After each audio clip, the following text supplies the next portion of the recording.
welcome to First and Poloni. My name is Donovan Filoni. As always, joined with me today is the birthday boy himself. When this episode comes out, Mr. Andrew Cooper.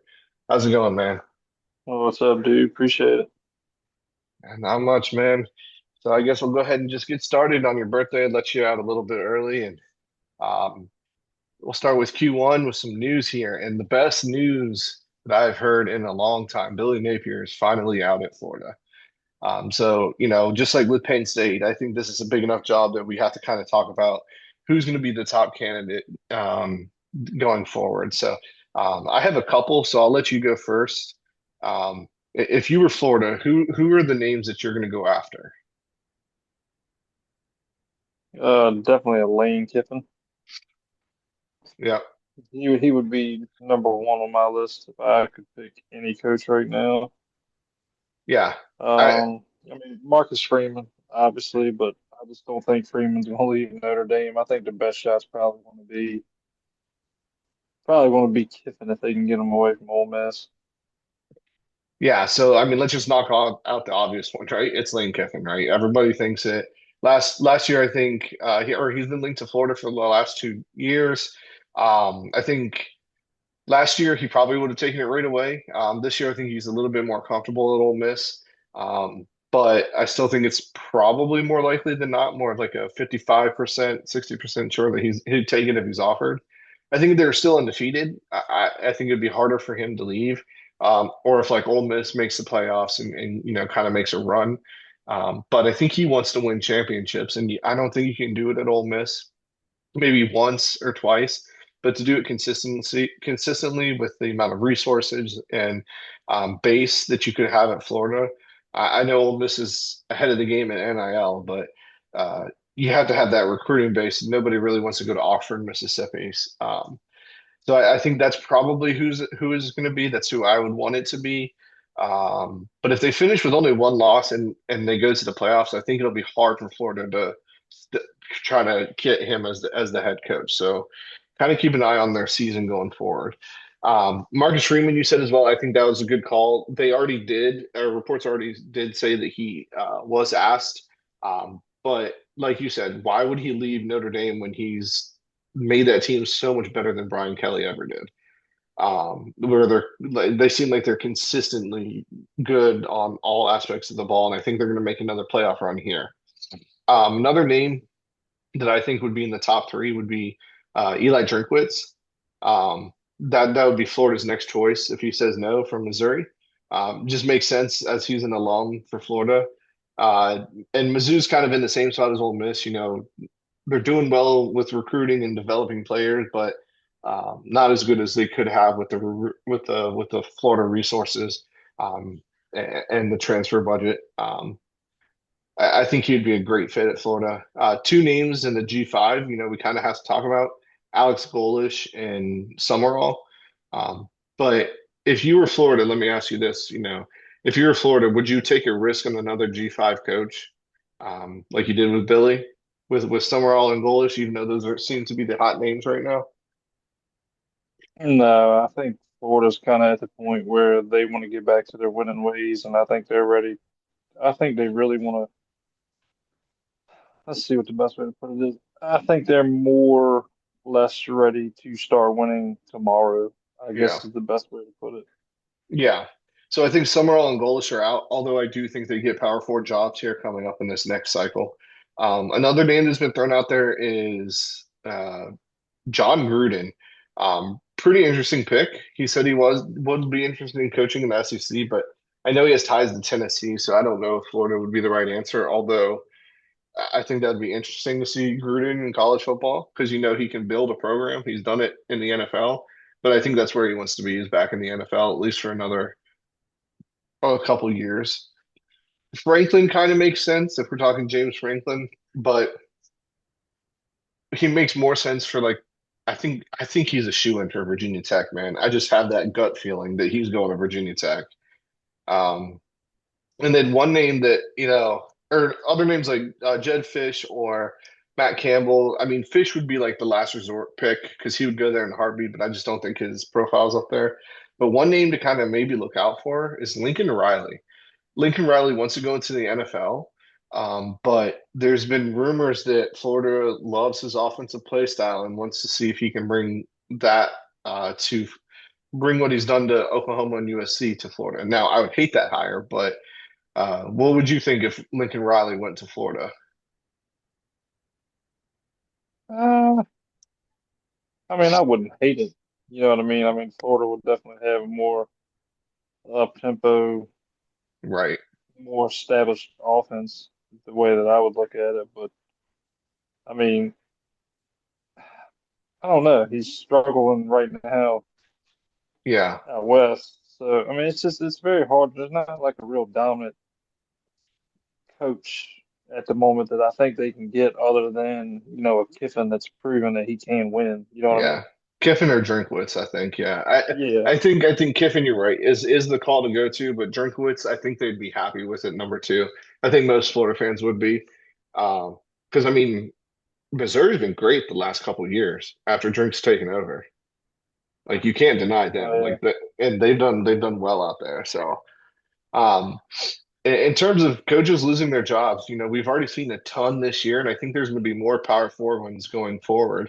I have a list of four, and then you can maybe add on to them. Um, the first one is Florida State. I think Florida State's going to be the next one up. I think it'll be at the end of the season though, because outside of the Jordan Travis year, Mike Norvell has not had more than like three or four wins in a single season. I don't understand why he has a job. He's not a great coach, or maybe he is. Maybe just Florida State just hasn't panned out. Another one is Wisconsin. Just a classic example of the coach not matching the team identity. Luke Fickle's a spread offense guy, and Wisconsin's the big boys up front and running it. I got two more, but who else do you think could potentially lose their job here as a Power Four? Definitely the first he said. I could see LSU parting ways with Brian Kelly. Yep, that was my number three. Why do you think they're gonna do that? I mean, it was $60 million buyout, but Yeah, but they got the money to do it though. I, Once again, I mean, he's been there, what, 4 years? 4 years. This is fourth year. And he just can't get over the hump. And, when you had Coach O there, you know, bought into a little bit to the NIL, you can say what you want, but look what he did. He won a national championship. He delivered. Now, after that, he kind of went to, you know, same old LSU. But to me, Kelly just doesn't. He's kind of like some of the other coaches. They get the talent, but I don't know if it's the Yeah. coaching. They just cannot win the games that they need to win to put them in a contention. I think Kelly, I think this is just when teams look for coaches, they have to look with where their landscape is. And I think this is another one where if Luke Fickle and him switched, I think we'd be talking two very successful programs. I think Brian Kelly could run up a better program up at Wisconsin because of the type of personality he has versus down at LSU because at LSU when you think LSU, you don't think Brian Kelly. And what his teams have been missing is one person on them that you feared over the last 4 years. Like we there's nobody that you fear on LSU on offense or defense, like Justin Jefferson or Jamar Chase or Odell Beckham or who's that running back that Fournette and then the one after that that was with the Commanders for a little bit, Geis. Like Yeah, you would fear them, like Batarius Mingo back in the day. Like you would fear them, but you just don't fear anybody on LSU's team. Um, the only other one that I had that I could potentially see is Auburn with your boy Hugh Freeze. It's just kind of the same thing. Like he just hasn't produced. His offense is one of the worst in the country. He can't develop a quarterback to save his life. He's had four there, with Jackson Arnold being the best one out of the four, and like that's not really saying much because he hasn't done anything. I think Hugh Freeze is gone there, but that's another one where I don't think the coach matches the university, and I think that's kind of big in college football versus NFL. 100%. I mean, that too, but I think another thing is too is like when they, what's the best way to put it? feel like when they have high hopes to start the season, and let's say they go 2, 3, 4-0, and they lose the one game, I've noticed with some of the teams, like it just seems like the kids give up because they know they might not be considered for the national championship. Yeah, but so I want to push on. You're exactly right, but that mindset's got to change because now we're seeing. I don't think there might be one undefeated team. Maybe no, there's only going to be potentially one undefeated team going into the playoff this year, and it's either Ohio State or Indiana. And what about Georgia Tech? Uh, they keep sneaking out wins, man. They should have lost against Duke. That's another one. Brent Key could go to Florida, and I would be hyped for that. Could you see Brent Key going there? Because that profile would fit for a Florida coach. Especially with Lagway, because Yeah, I mean he's getting Haynes King now. and Haynes King can't throw the ball worth anything. No, he can damn sure run it. Yeah, he can. Yeah, so I didn't even think about Brent Key being an option, but I know that name's probably going to be thrown around too. Like, why not, right? Any other potential power forward coaching jobs that you could potentially see coming open? Would South Carolina be an option because they've kind of been awful this year? Would Yeah, they I was get rid kind of of. Shane Beamer because South Carolina's been dog shit for most of their So history? I would. That's another team too that just they had all the hype. I don't know though because I feel like to me the tech jobs open to two people, right? I think they either want Beamer or they want Franklin. Yeah, yeah. But I I just don't don't think Shane wants to see. go back. I don't think he does either. But then again, I'm thinking South Carolina gives him one more year. I'm thinking. But why though? Like he's done so well at that program. So this is the conversation that you and I we're kind of texting about, right? If you're a college where you're gonna that you're not really historically good at football, but you have a coach that's gonna get you 8, 9, 10 wins, every year, do you part ways with them and try to go after a big name and hopefully it works out or it doesn't and then you have to do the buyout thing? Like, is it worth it?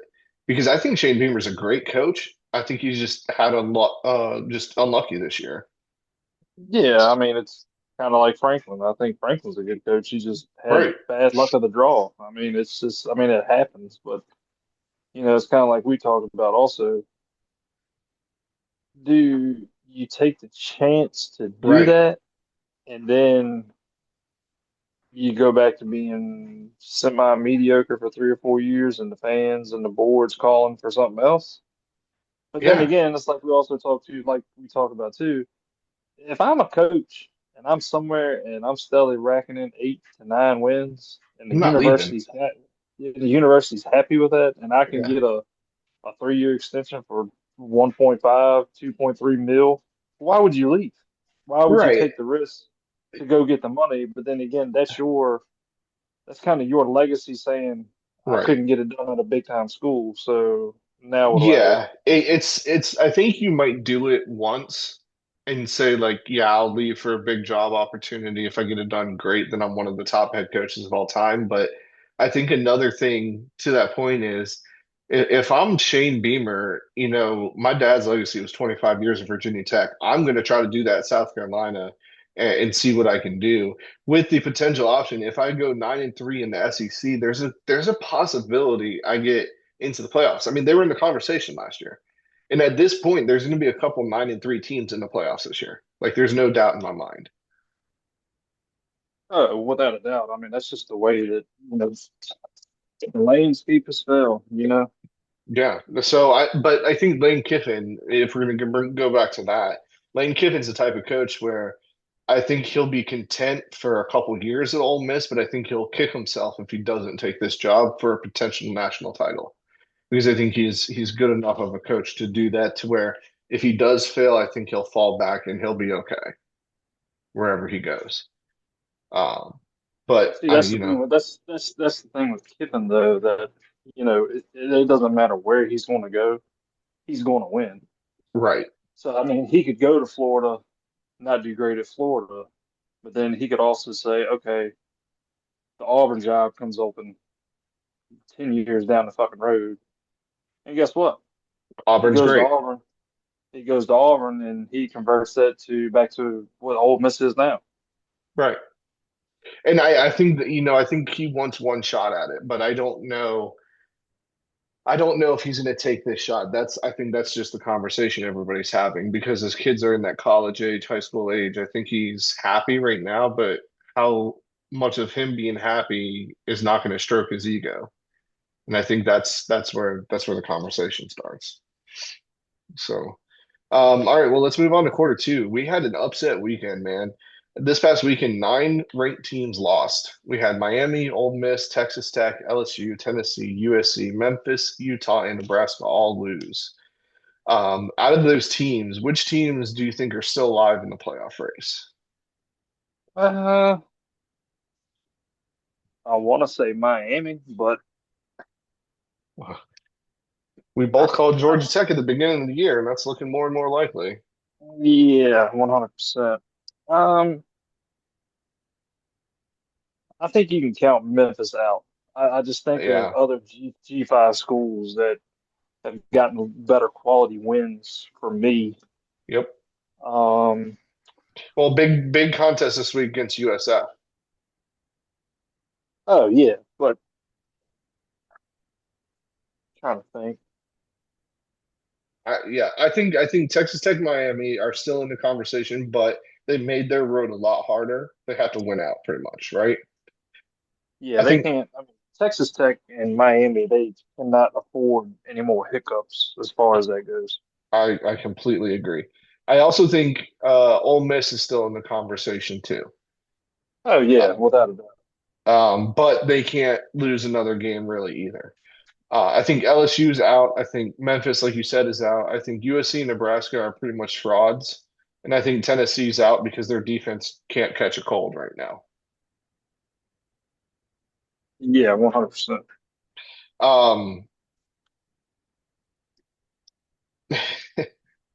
Um, okay, so out of those teams, I think which team doesn't have a chance? I think LSU, USC, and Nebraska. I think they're all like completely out. I had Nebraska in the playoff in my earlier prediction, but I just can't see it anymore. The Memphis conversation I think is a little more interesting though, because if they beat USF this weekend, I think they're back in there. But the team you got to look out for the G5 is them. JMU Dukes. They put up 63 points on ODU this weekend. Did you see that? Yes, I did. I watched that game and it was a 1 point game at halftime, and then just all of a sudden in the second half, I guess JMU just found something and just laid into them. They scored 40, almost 40 points in the second half. So, But um, see, that's another team too that really and truly, if they didn't have the hiccup with JMU, I could have considered ODU. yeah, no, 100%. I mean, it was whoever's going to win out of that one and whoever's going to win out of the USF Memphis. Are going to put together the resumes to see to go into it. And if all goes well, USF's going to have one loss. Memphis will have one loss, or JMU will have one loss, and it'll just be who has the better record. And I wouldn't mind seeing JMU in it, to be honest, uh, like the way they play. But we'll see. The USF beating Florida, I think, helps them out, and then Memphis beating Arkansas, I think, helps them out more so. But another team that lost a huge upset is Florida State Knowles lost to Stanford.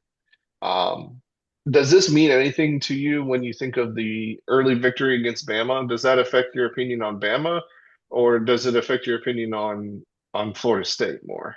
No, Florida State, 100%. I kind of Yeah, want to say that it's like we talked about before. I think Bama kind of overlooked Florida State that game.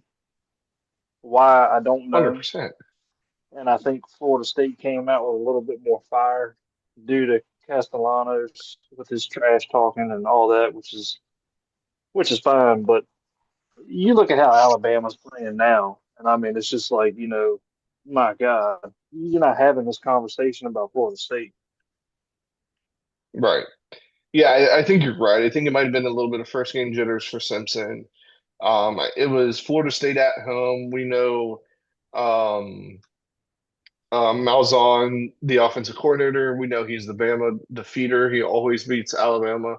So we had a whole year to kind of prepare for that. Um, and to be honest, during the game, Alabama was rolling to start. They just let go of running the ball. And when they stopped running the ball, that's when Florida State just started to win. And then they just couldn't Well, come another back. thing, another thing that's helping Bama right now is Jam Miller. Yeah, Jam Miller being back does help out a lot. Ty Simpson playing like he is, I think they're playing into a more pass-heavy offense, which isn't your typical Bama profile, but it is a DeBoer profile. And everybody who was talking bad about DeBoer has since been silenced. And he just wins wherever he goes, man. I'd be interested to see. There was rumors going around of Penn State calling him to see if he's happy there, and I'm just like, I don't know about that, but we'll see there.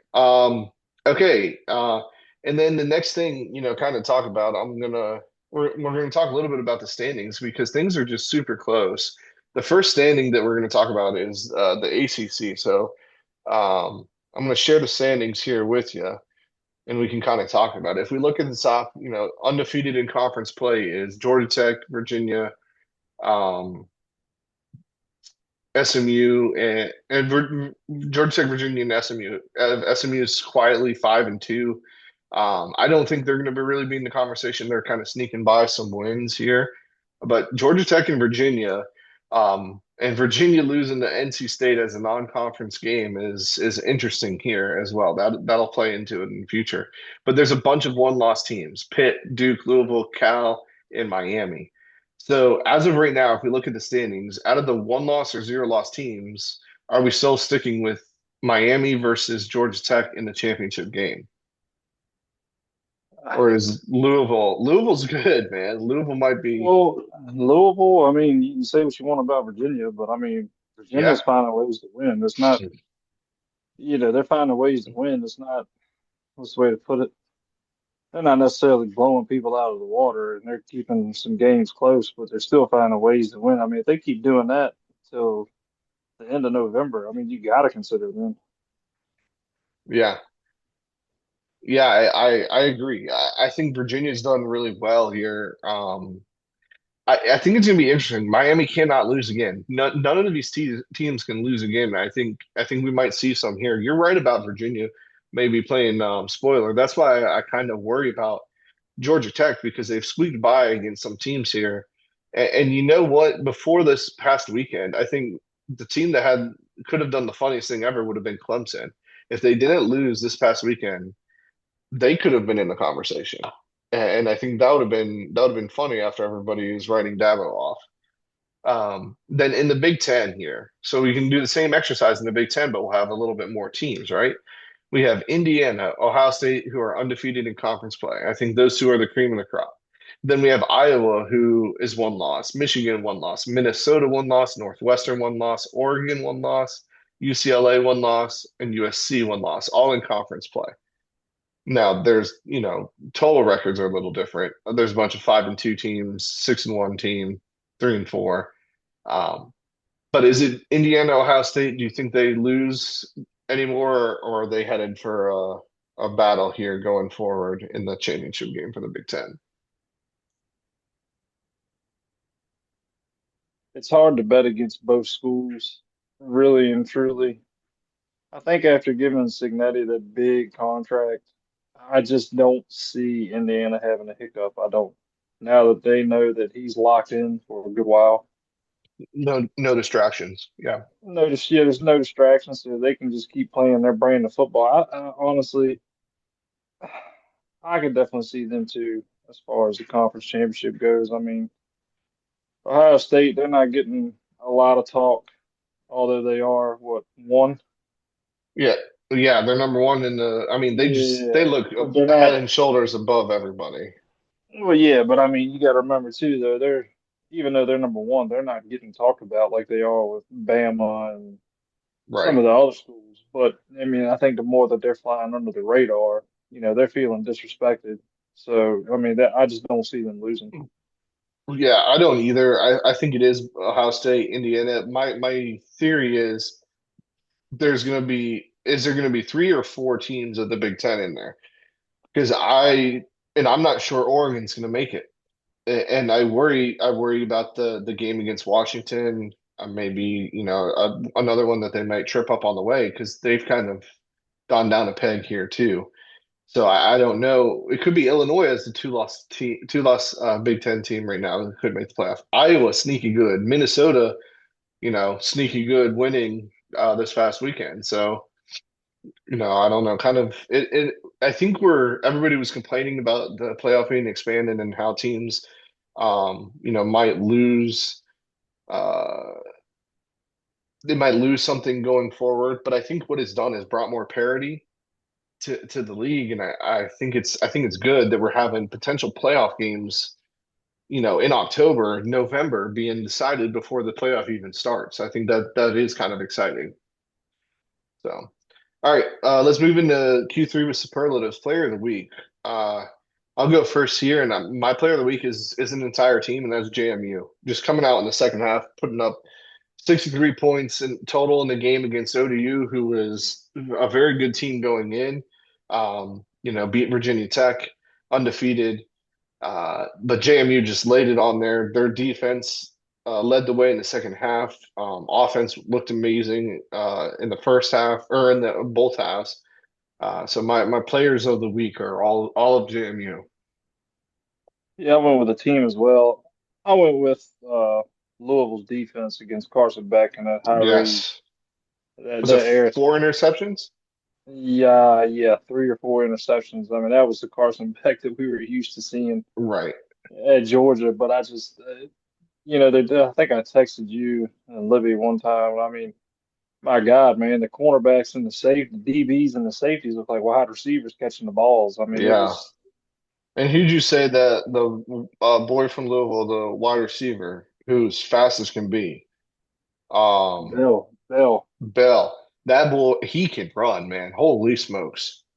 He's good. Yeah, He is good.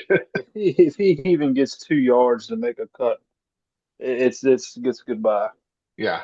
That's why another thing for the ACC, Louisville, nobody's talking about them right now. Like, and Jeff Baum could be another coach going forward.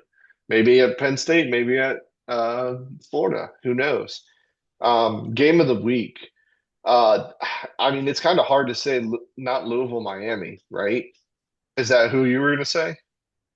Yeah, I mean that was one of them.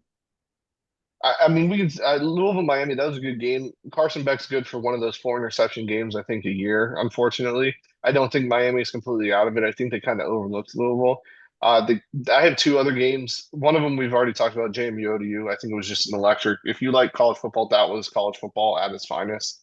And then the UF Mississippi State game. Mississippi State probably should have won that game if Blake State Chapin doesn't make that mistake. They had a 40-yard field goal. They could have won. They should have won. But instead, Florida unfortunately laid off the gas, and without Fluff Buffalo, Mississippi State loses that. Yeah, I went with the UGA Ole Miss game, and I also went Yes. with the UVA Washington game. That was a really sneaky good game too. Yeah. I mean, UVA played from behind pretty much the whole game.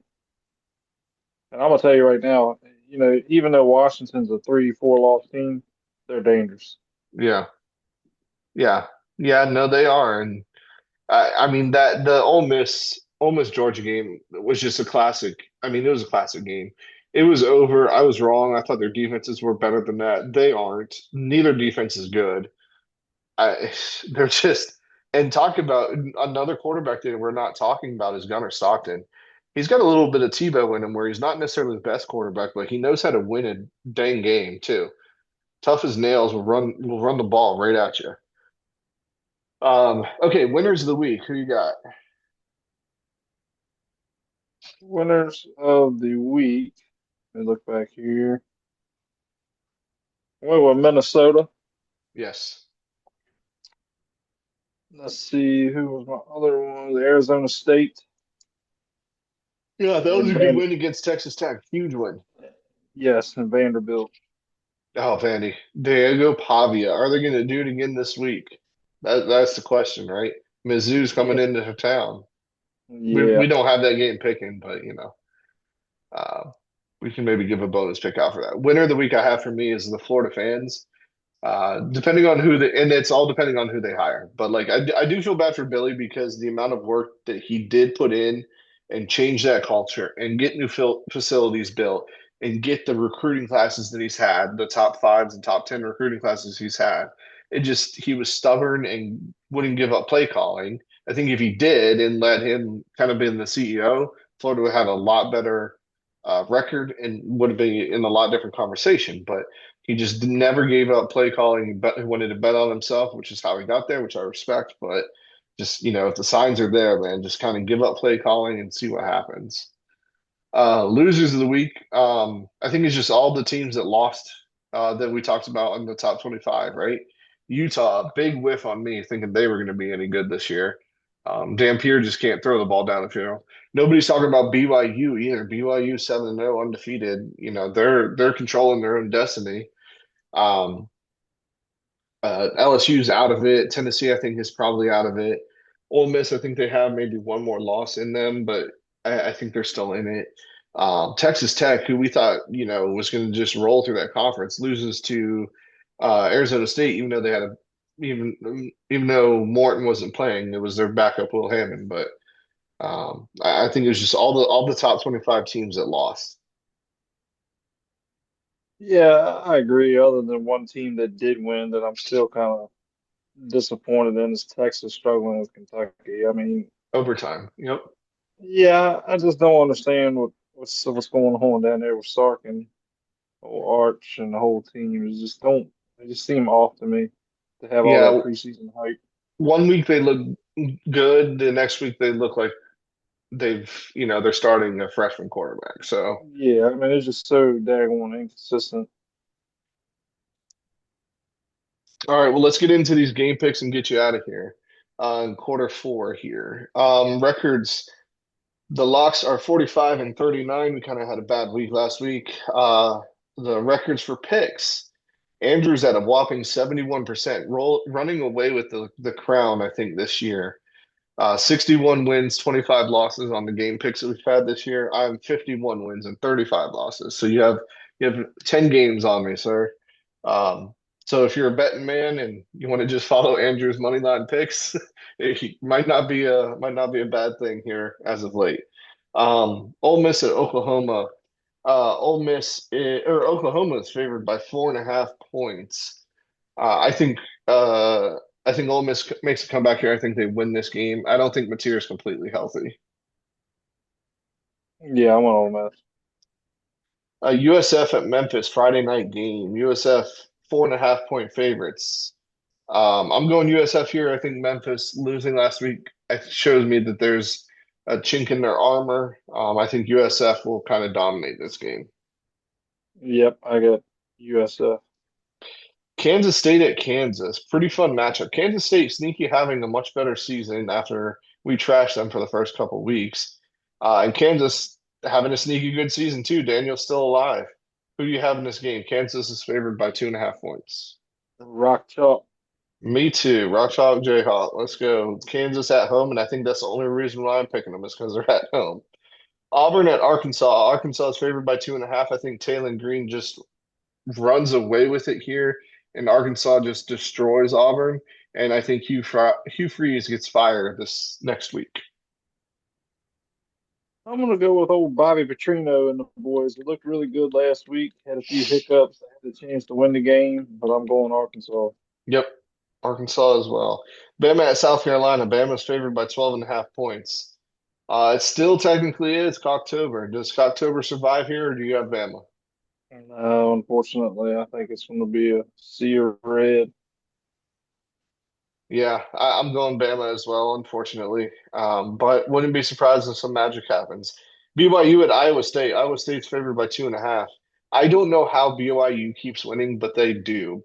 I'm still going with Iowa State because I think they can stop the run, and that's all BYU can do. But I might be eating my words here.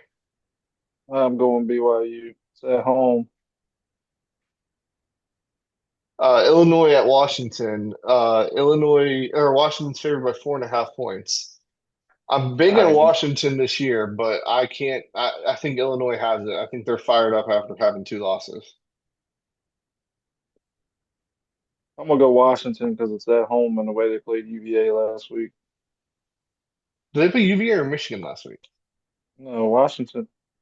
Oh, shit, I'm thinking Washington State. Yeah, I was like, I swore they played Michigan. Does No, that no, change let your me mind? change. Yes, let me change that. For some reason, I thought it was Washington State. No, no, no, no. It's Washington, the Huskies, which they're having a disappointing year. After everybody was talking about them, they should be in the top 25. They've lost two in a row now. So Yeah, no. Minnesota at Iowa. Iowa's favored by 8.5 points, but Minnesota had a big win last week. Do they get another one here at Kinnick? No, not at Iowa. I don't think it. No, I don't either. I think Gronowski and the boys keep running and look for Iowa to maybe uh, play some roles in some playoff games here or potential playoff seedings for some teams going forward. Texas A&M at LSU at night. Texas A&M is favored by 2.5 points. Does Death Valley come alive for you, or you got Marcel Reed and the boys? I got Marcel Reed and Casey Concepcion and Mike Elko. Yeah, I do too. They're just, I don't know if they're going to go undefeated, but I don't think LSU will win this one either. I don't know where their losses are going to be though. Houston at Arizona State. Arizona State's favored by 6.5. I think Arizona State wins this if Levitt plays the whole game. Jordan Tyson has another big game like they did. Houston, sneaky, sneaky, sneaky good team though. Yeah, I'm going Arizona State. All right, well, that's the games here. We're only differed on one of them this week, so I can only maybe get one game back. All right, so let's go over the locks of the week here. Um, it's Auburn at Arkansas. I think Arkansas wins this. I got it at money line before there, so that's one of the locks. Cal at Virginia Tech Friday night game in Blacksburg. Virginia Tech's favored by 4.5. I think Cal's going to win this one or keep it within a field goal. So give me Cal plus 4.5. App State at ODU. ODU is favored by 14.5 points. I think that loss last week will kind of tear this team apart. Give me App State plus 14.5. North Texas versus Charlotte. North Texas is favored by 26.5 points. Charlotte is absolutely doo-doo. Give me North Texas minus 26.5. Ole Miss at versus Oklahoma. I already said Ole Miss outright, so give me Ole Miss plus 4.5. UVA versus UNC. UVA is favored by 10.5. UNC is not good. I think UVA is much, much better. Give me UVA by two touchdowns, so minus 10.5. USF versus Memphis. Give me over 62.5 points. I think there's going to be just points galore. Illinois at Washington. I already think Illinois is a win outright, so I'm going Illinois plus 4.5. Texas A&M versus LSU. I think Texas A&M beats them by at least three, so give me Texas A&M minus 2.5. And then Mizzou versus Vandy, over under is 52.5. I think this will be a ton of scoring here if Diego Pavia has his way, so give me over 52.5 points. All right, sir. Any issues with those? Nope. All righty. Well, thank you guys all for listening. Everybody wish Andrew a happy birthday when this drops tomorrow. Um, please keep sending us in questions and comments and keep sharing our reels and TikToks. And we'll see you next week.